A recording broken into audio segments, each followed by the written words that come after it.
Hello, this is People and Places with Mama K, and you know how we do it.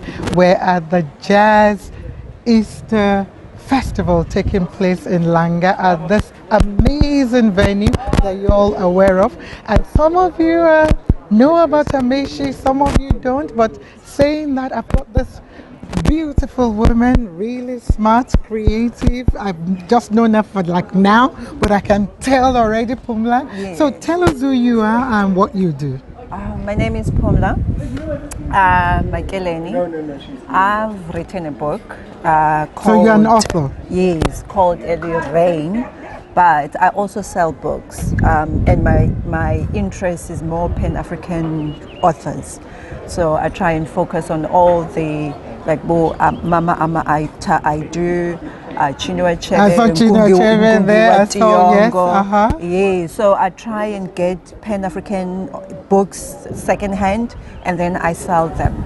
And we are a rootless wanderer. Okay. But, tell us about this one that yes, you've written. okay, So it's called Early Rain that washes away shaft. Actually, the title of the book is borrowed from Kukurahundi. Do you know about Kukurahundi? No, I don't. Okay, the Zimbabwean genocide. Okay, right. Zimbabwean genocide that saw a number of people killed. And that operation, it was a military operation, and that operation was Operation Kukurahundi. So the book sort of highlights a number of genocides that happened within the continent, and it's basically trying to get us to look at ourselves, and also it emphasizes the importance of finding our own solutions and not going out and looking for solutions elsewhere. Tell us, where were you born yourself? Here in Cape Town. Okay, so you were born in Cape Town. Whereabouts specifically? I was born in Cape Town in an area I'm writing about now called, I was born in Gugs, Guguletu, but my parents moved to Old Crossroads, which is what I'm currently busy. You're writing about that. So it's I grew up in Crossroads. Okay. What was life growing up for you? The good things. Because I know mostly townships and areas like that are known for the negative things. So for you, what were some of the positive things while growing up? So coming from an informal settlement, which is Crossroads, it was like shacks. Out of that, that's where I found the word. That's where I fell in love with books, because my sister used to tell us she would read books. Our firstborn would be with 10 kids, so she was number one. Wow. I know. Thank you. I'm from a big family too, don't worry. So she would read books written in Xhosa, and then she would then share those stories with us. And most of them, they are regarded as Xhosa greats, like Buzani Kubawo. Right. So those books. And then after hearing her tell the stories, then the desire to actually read the books for myself then started there, and I've been a book person since then. And so what were some of the challenges for you with writing as an author? Writing, I think for me, writing was the easiest thing that I've done, because I also do I do other things, like I'm also involved in construction, but the softer side of construction, like the interior decor. I work with township schools. I humanize township schools. We just finished a school now in Delft where we painted the school. In Delft? Whereabouts? Yes, in Delft. I do a lot of work in Delft. Yeah, okay, there's the southern suburb. What do you call it? The suburban area. Okay. Yeah, so we just painted a school there, and so I do a lot of work with schools, and I also have a group of grade 4 learners that I'm doing book writing workshops with. About 30 plus kids. Right. Yeah. Awesome. So I think for me, as much books, the challenge with book is not writing, it's after. I see. It's after you've written the book, the cost of printing, and the cost of putting the book into the bookshops, because no one tells you that, you know what, after you've written the book, they are going to ask you for like 40% commission plus 15% VAT. On top of that, you still have to print. Right. So that's where the That's challenge. where the Yes, right. no, that's that with the writing. But Right. the writing itself, it was the smoothest process. It was afterwards that you like, Right. what? Oh, so. Yeah. So yeah. We're going to show some of your books. I know the show is about Yes, starting. We'll yes, probably yeah. come back to Yeah, you. yeah, Any yeah. short message you want to send to anyone? Words of Yeah. encouragement out there? Please, if you could Okay. just a quick one. I do. I always do. So for me, the one message that I want to give to anyone is that books, they gave me a purpose. Growing up in a background where it was an informal settlement, there were no mentors, there was nothing. Books became my mentors. They helped me travel the world. And through books, then I could dream bigger dreams and be a better person. So for me, the only thing I can give you is try and get yourself into reading books. Read for your children from when you are still pregnant, and then read to them even after. Because if you can give them the gift of books, you'll give them the world. Thank you. Oh, thank you, Sister. We'll be right back. Thank you, Mama Kay.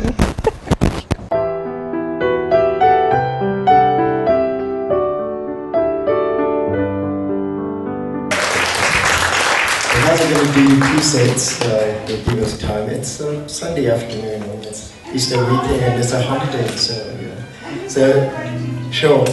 Wine stand. You see, there's a vegetarian burger place behind you that's going to open just now.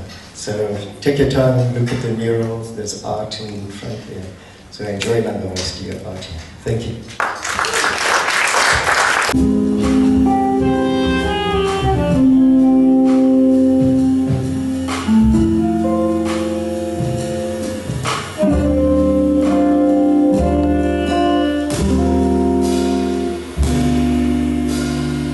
Some spiritual, to some just on a motivational and inspirational level, you know, but from whatever aspect or ground you observe it, we are celebrating the life of a great human being. And I am privileged to be presenting a concert on such a powerful day. So, yes, thank you. You can clap for that. Yes, obviously, the story goes back to his birth. So on that day, the old good book says angels appeared when the shepherds were watching their flocks and they sang. So I believe the song comes from that. But we sang it all my life, from when I was a child, and I got inspired to make this arrangement to it. So, Jesus, we celebrate you. Yes.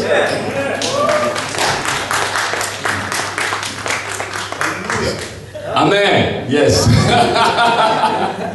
So we have at the drums, we have, I'm not just going to introduce him casually because it's too so much an important personality, not just to me, but to this country, to just introduce casually.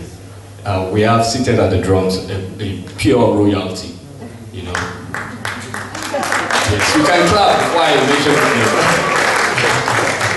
Yeah, and it actually has the appearance of the depiction of the popular depiction of the Jesus of South Africa. But that's not my point. God have mercy on me. Bad joke.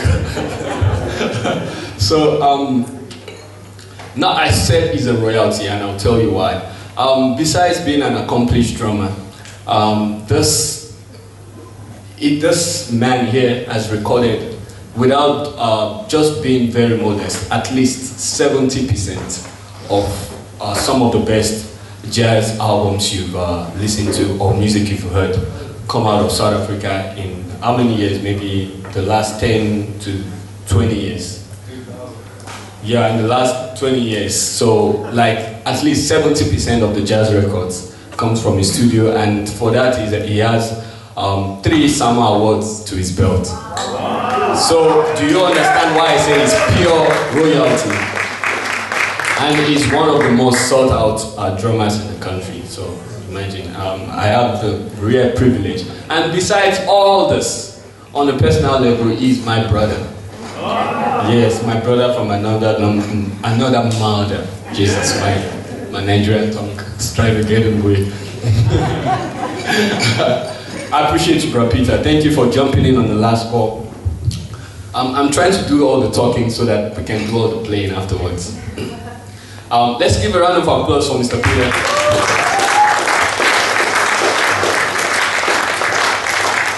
And we have the gentle giant, the man of peace and love. No, it doesn't look like you. Peace, you look more like peace, you know. I've had a few run-ins, and not run-ins, that's not a good English, encounters, musical encounters with Brother Riza, and I have the rare privilege to have him join me for this project. Thank you, Mr. Riza. Let's give it up for him. He's a real gentle giant. And at the Reeds, they say, right, Mr. Abraham Menen. Let's give it up for him.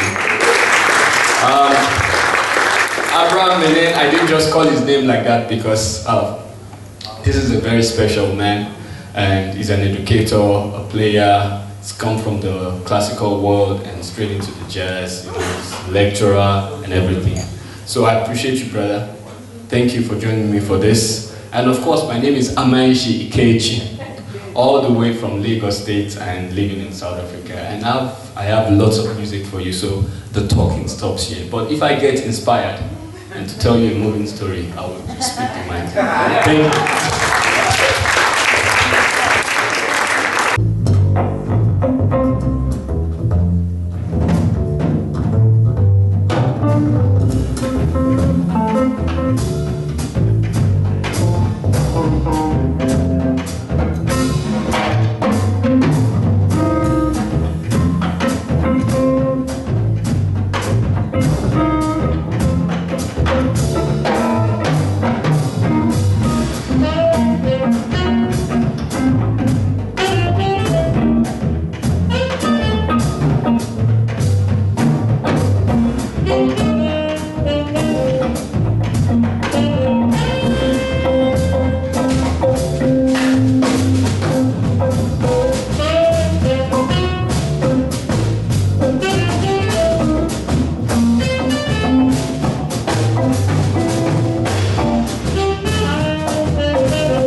Okay,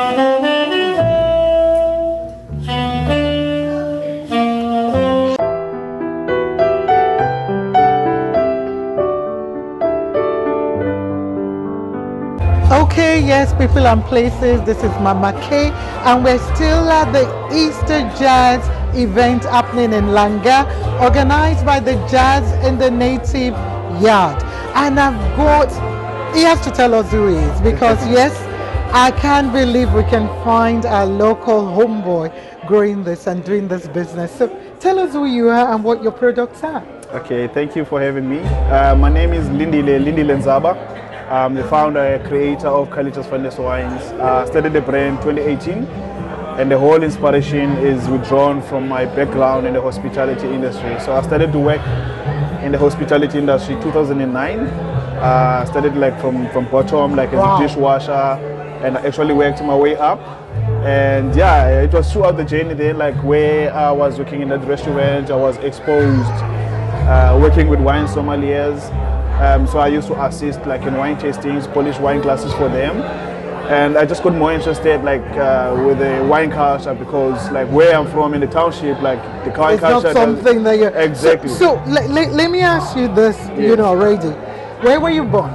Because I want to know what inspired the name Kailisha. So yeah, definitely. I mean, I'm born and bred in Kailisha, and that's the whole inspiration with the name. It's me like taking homage, celebrating my upbringing, and also creating a brand that's gonna relate to the black communities, and also creating a brand that's gonna uplift the townships, because mostly the township are badly painted. So this brand is like more like shouting out positivity and also creating like welcoming environments in our townships. Yeah. So you said there that you started, you know, as a dishwasher. Yes. In the hospitality industry, and then you've moved up the ladder. So when, just quickly, very quickly, narrate that journey. Dishwasher, restaurant manager, or where? How did you leap to becoming an entrepreneur? Well, I mean, it's never an easy road, like, you know, but where I started is, I started as a dishwasher. And because I was so hungry for information, and I was interested in the industry and knowledge, exactly. So, I mean, I was serious with my work. I was very dedicated. So I got promotions from dishwasher, like managing the bar, managing the kitchen, managing the floor. And I ended up like running the back of house and the front of house. And I actually went to a wine academy to study wine. Yeah, so I mean, I only got a certificate though. I never got to finish it because I was really occupied with work. But yeah, I mean, that's like the building blocks of where I came from. Yeah. So, as an entrepreneur, because this is something in South Africa, most of the time our young people are not looking at that. You can create jobs, or you can work for yourself. Yes. How did you find, apart from the fact that you've got hospitality background and that experience, how did you find out, okay, why wine? What was the need? What stood up for you? So basically, I mean, as I said, like I'm born and bred in township, and so the brand was born out of frustration. Right. Because, like, I mean, with the knowledge that I was taught while working in the restaurants in town, and the quality of the wine that I was exposed to, I couldn't find it in the township. So I got frustrated, and I started to ask questions why you can't find good quality wine in the township. And I actually saw that there's a broken chain, you know, and I wanted to create a bridge between passionate winemakers and the townships. Yeah. Right. Now, tell us about the wines themselves. Tell us which ones we've got here. Is it red, white? Yes. What are the flavors? And I love your logo, by the way. Thank you so much. Yeah. So tell us that. So with the logo and the branding, we try to capture like the youthfulness of the brand, and try to capture the origins of our township. You can see there's a Kailisha map in there. Oh, I didn't see that. Yeah. Okay. So that's a Kailisha map. I don't know whether you guys can see it. So I can see that now. Train station, Little Park. Oh my word, that's where I go up. That's my house there. Wait, in Little Park? Closer to Little Park, yeah. Okay, Yeah. I know Little Park very well. Yeah. Manyano High School, shout out to my people there. Okay, Makaza, oh my word. Where is the train station? Okay, yeah, I've seen the train station. Exactly. And the Kailisha. Yeah, so we've got two wines that are on offer. Okay. We've got like two beautiful blends. They're both like vibrant. They've got a good character in them. So the first one is the white blend, which has got 3 components. It's got Sauvignon Blanc in it, Chenin Blanc, and Semillon. It's very easy drinking, like fresh wine with fresh, zesty acidity. It's very food forward, like it's got like fruits like nectarines, like peaches, your melons. It's got a nice long length on the finish. And then like we've got the red wine, which is a blend as well. It's 60% Syrah and 40% Cab. Very fruit forward as well. It's got a smooth entry on the palate. It's more expressing like dark fruits like your raspberries, your plums, and it's got a little bit of strawberries in between. You sort of get like a little bit of coffee mocha in it. Okay. Yeah, so the wines are designed to be easy drinking and much more approachable and easy And going. how much do you sell them? Can you share the prices for us? Well, we've got retail. Yeah, we've got an online store. Okay. And all the prices are there. Can you share the online store detail? So you have to go to our account, Instagram account, and there's a link there. It's going to direct you to our shop. So you can buy one, you can buy a box. We only sell in boxes. In boxes. Yes, okay. exactly. So people must go to Kylie Finest Wines on Instagram and follow the link in the bio. So you're on Instagram, Facebook, WhatsApp, Twitter. WhatsApp, Yeah, exactly. Okay, yeah, all right. Yeah. So the total price is like 185 for the red and 175 for the white wine. Okay. Yeah. Awesome. Thank you so much. We'll really love to come back and hear more about your journey. But can you, in closing, share any message to anyone out there? Well, obviously. Words of encouragement. So obviously, like, you know, we some of us are coming from a very rough backgrounds, like in the black communities. We experience like poverty, a lot of struggles. So what I would really give out to anyone who wants to start like a journey of entrepreneurship is that like it's not just about starting. You have to really invest like in knowledge before approaching entrepreneurship. And obviously, you have to have patience. Like nothing really happens overnight. Like in this business, you have to have really a lot of patience and just go through the hard times. Thank you so much. I know we need to go back. You've made it all. We'll be right back. Thank you. I'll just tell you briefly the tunes we played. I believe we started with Strength for the Week. But you started late.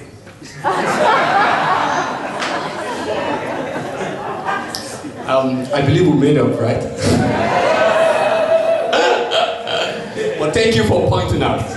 We will watch the time next time. Thank you so much. Strength for the Week, then we went on to Blues for Papa.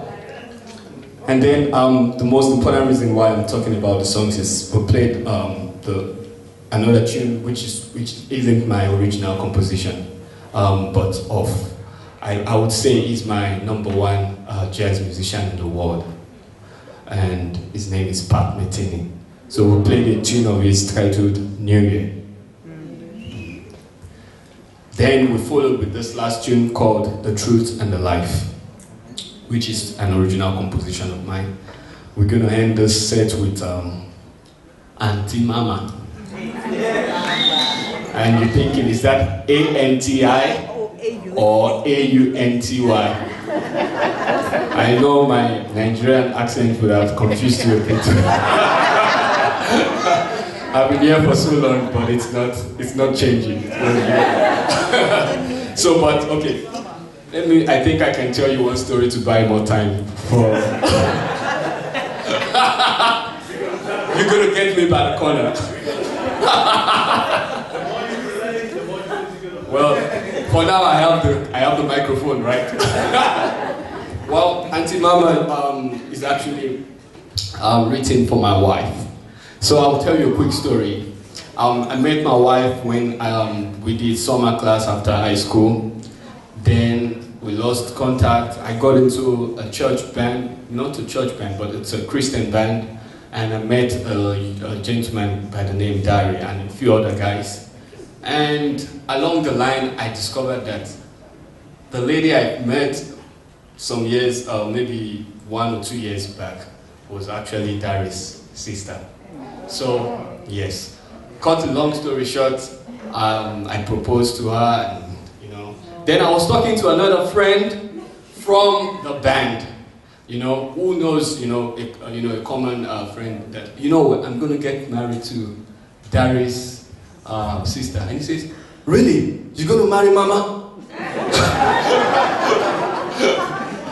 I was so offended. I thought, how could you call my future wife Magogo?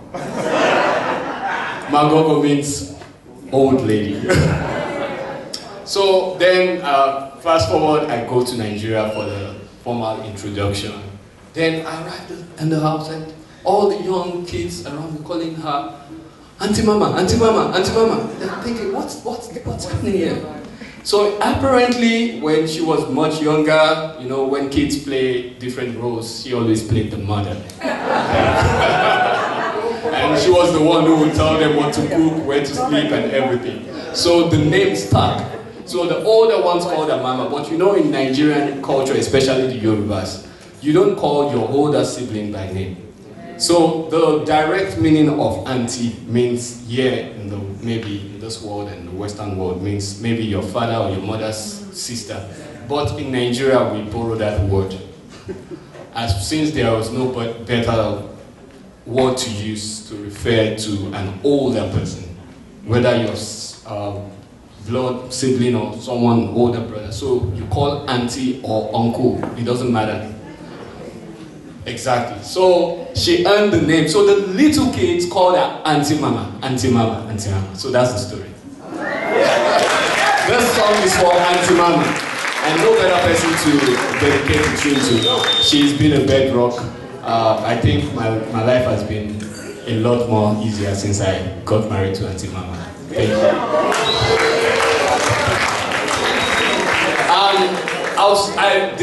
This last song calls, of course, the end of this great tour. I want to say thank you to Brother Coco. I wouldn't have done this without him. Please, let's give him a round of applause.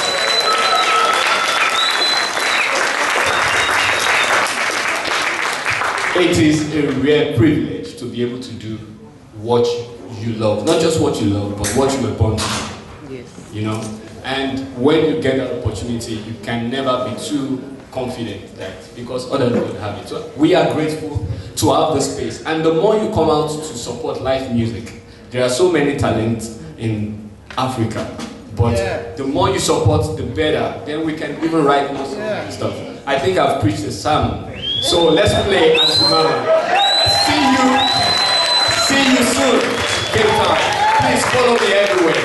And then go tell everybody that you must bring Ameshi back. Hopefully I will come back sooner. Thank you so much.